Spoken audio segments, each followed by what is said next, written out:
A CPI, que investiga as possíveis irregularidades na gestão pública do setor de transportes do Estado, apresentou na quarta-feira um calendário de oitivas e audiências públicas. A primeira audiência pública da comissão vai debater a mudança da concessionária responsável pelo transporte aquaviário. A reunião vai ser realizada no dia 16 de março. No dia 21, os deputados vão ouvir representantes da Secretaria de Transportes, entre eles o titular da pasta. O presidente do DETRO, José Fernando Moraes, e a secretária executiva da AGETRANSP foram convidados para a oitiva do dia 28 de março. Dia 11 de abril, a CPI vai realizar uma audiência pública com o tema As obras de modernização do bonde de Santa Teresa. Já no dia 25, os investimentos e a qualidade dos serviços prestados pelo Metrô Rio vão fazer parte da pauta do dia.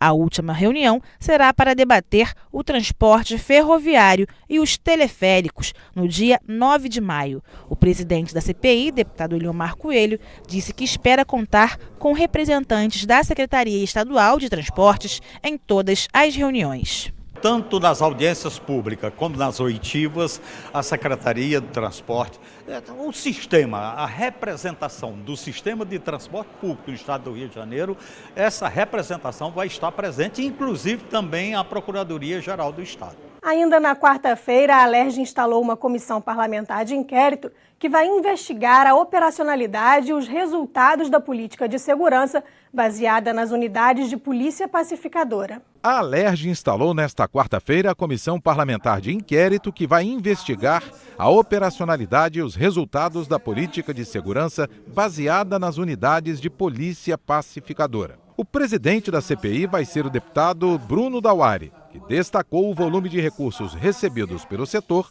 nos últimos anos. Eu costumo dizer que sobrou espetáculo e faltou gestão para gerir esses recursos. Tivemos investimentos de recursos privados, recursos públicos e, como eu disse, foi o maior movimento, de volumes dentro da Secretaria de Segurança nesses últimos anos, um volume histórico. Apurar os valores para a implementação das UPPs. Por que várias unidades estão sem condições de uso? Quais os problemas que os policiais enfrentam para trabalhar? Qual o volume de recursos investido no Complexo do Alemão com obras, ações sociais? E por que o resultado não foi o esperado? Tudo deve ser investigado, segundo um dos integrantes da CPI. Quais são os caminhos que nós temos que apontar para que esse projeto, que em determinado momento foi visto como a salvação de uma nova política de segurança, o que deu errado e aquilo que precisa ser feito para ele ser corrigido. Nós temos que investigar os investimentos que foram feitos, como é que esses recursos foram efetivamente implantados, para sabermos se o problema está nos investimentos, na falta dos investimentos ou na própria atuação das polícias. O crime organizado mudou a sua estratégia, mas a política de segurança não. Continuou como um paquiderme, sem conseguir dar a resposta necessária. O assunto PP também foi discutido na Comissão de Segurança. Vistorias foram feitas nas unidades e nada mudou. A sugestão é que se apure o que é necessário para garantir o futuro do projeto. O papel mais importante da CPI é de cair esse véu sobre as UPPs, de ter um diagnóstico e de ter coragem, de dizer, a UPP hoje é um projeto que contribui para a pacificação, a UPP hoje é um projeto que fortalece a política de segurança. O que está me causando espanto é que aonde está tendo maior incidência da violência é também os locais onde estão instaladas as UPPs. Acho que essa é a grande contribuição que a CPI vai dar. Denúncias já chegaram ao conhecimento da CPI. Na próxima reunião será decidido o roteiro de trabalho, quem será ouvido e o planejamento para 3 meses de investigação. Se você pegar as datas que as UPPs foram implementadas, você verá que foi estrategicamente implementada perto dos períodos eleitorais. E quando eu digo que sobrou espetáculo e faltou gestão, é porque nós assistimos e fomos geradores dessa esperança desse projeto no momento da sua implantação. Essa denúncia que chega agora em relação a esse superfaturamento das UPPs, dessas latas, Essa será a primeira denúncia que chega à comissão para a gente apurar em relação a qualquer tipo de crime relacionado a superfaturamento das unidades de polícia pacificadora. Em um Rio de Janeiro, onde 90% da população utilizam um ou mais ônibus para chegar ao trabalho, há a possibilidade de aumento das tarifas intermunicipais e também do bilhete único intermunicipal. Seria um aumento de 6,84%, 133% acima da inflação. Caso aprovado, o resultado seria uma tarifa passando de R$ 8 para R$ 8,55. Para questionar o motivo deste aumento, a Comissão de Transportes se reuniu em audiência pública com membros do Departamento de Transportes Rodoviários do Estado do Rio de Janeiro, da Secretaria Estadual de Transportes e da Associação dos Usuários de Transporte do Rio e da FETranspor. O argumento para a alteração na tarifa é a mudança da metodologia de cálculo. Se antes o reajuste nos valores era baseado nos índices do IPCA, agora se baseiam em uma fórmula que combina fatores como custo variável, custo fixo, mais os tributos divididos pelo índice de passageiros por quilômetro. Ela representa o realismo da tarifa. Evidentemente que o poder público pode, através de subsídios, através de outros mecanismos, beneficiar a população caso entenda que a tarifa não deveria aumentar dessa forma. Agora, é preciso também que você tenha esse trabalho de apuração perfeita do custo, até para saber que contribuição a sociedade como um todo tem que dar para que a tarifa fique mais barata. O deputado Carlos Osório, que pediu a realização da audiência pública, vê o reajuste como inadequado para o momento. O Estado, desde 2009, um acordo com o Ministério Público Estadual, havia adotado o IPCA, o Índice Oficial de Inflação, para reajustar as passagens de ônibus.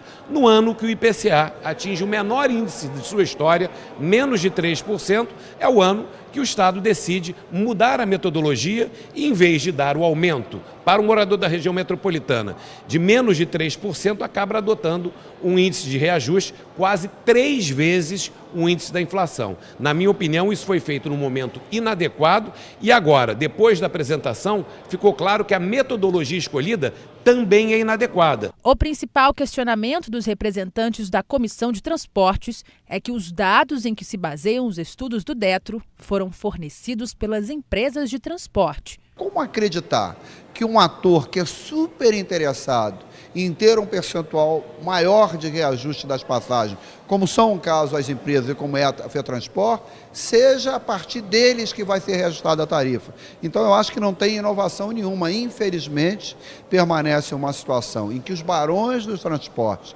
e a FETranspor engordam os seus lucros, têm tarifas reajustadas muito acima da inflação, prestam um serviço de qualidade ruim e a população continua sendo sacrificada cada vez mais. A Casa hoje está tramitando já um decreto, certo, para anular esse aumento do Detro, no qual 31 deputados já assinaram esse decreto. O próximo passo da comissão é uma conversa com o Tribunal de Contas do Estado sobre a nova metodologia. A partir de agora, vamos primeiro demandar ao Tribunal de Contas do Estado uma avaliação dessa nova metodologia e, eventualmente, propor a sua modificação. Eu saio da reunião convencido que o momento da mudança da metodologia de cálculo foi equivocado e agora também convencido que a metodologia utilizada não é a mais correta em benefício da proteção do cidadão que utiliza ônibus intermunicipal no Rio de Janeiro. Servidores do DEGASE, Ministério Público e Defensoria Pública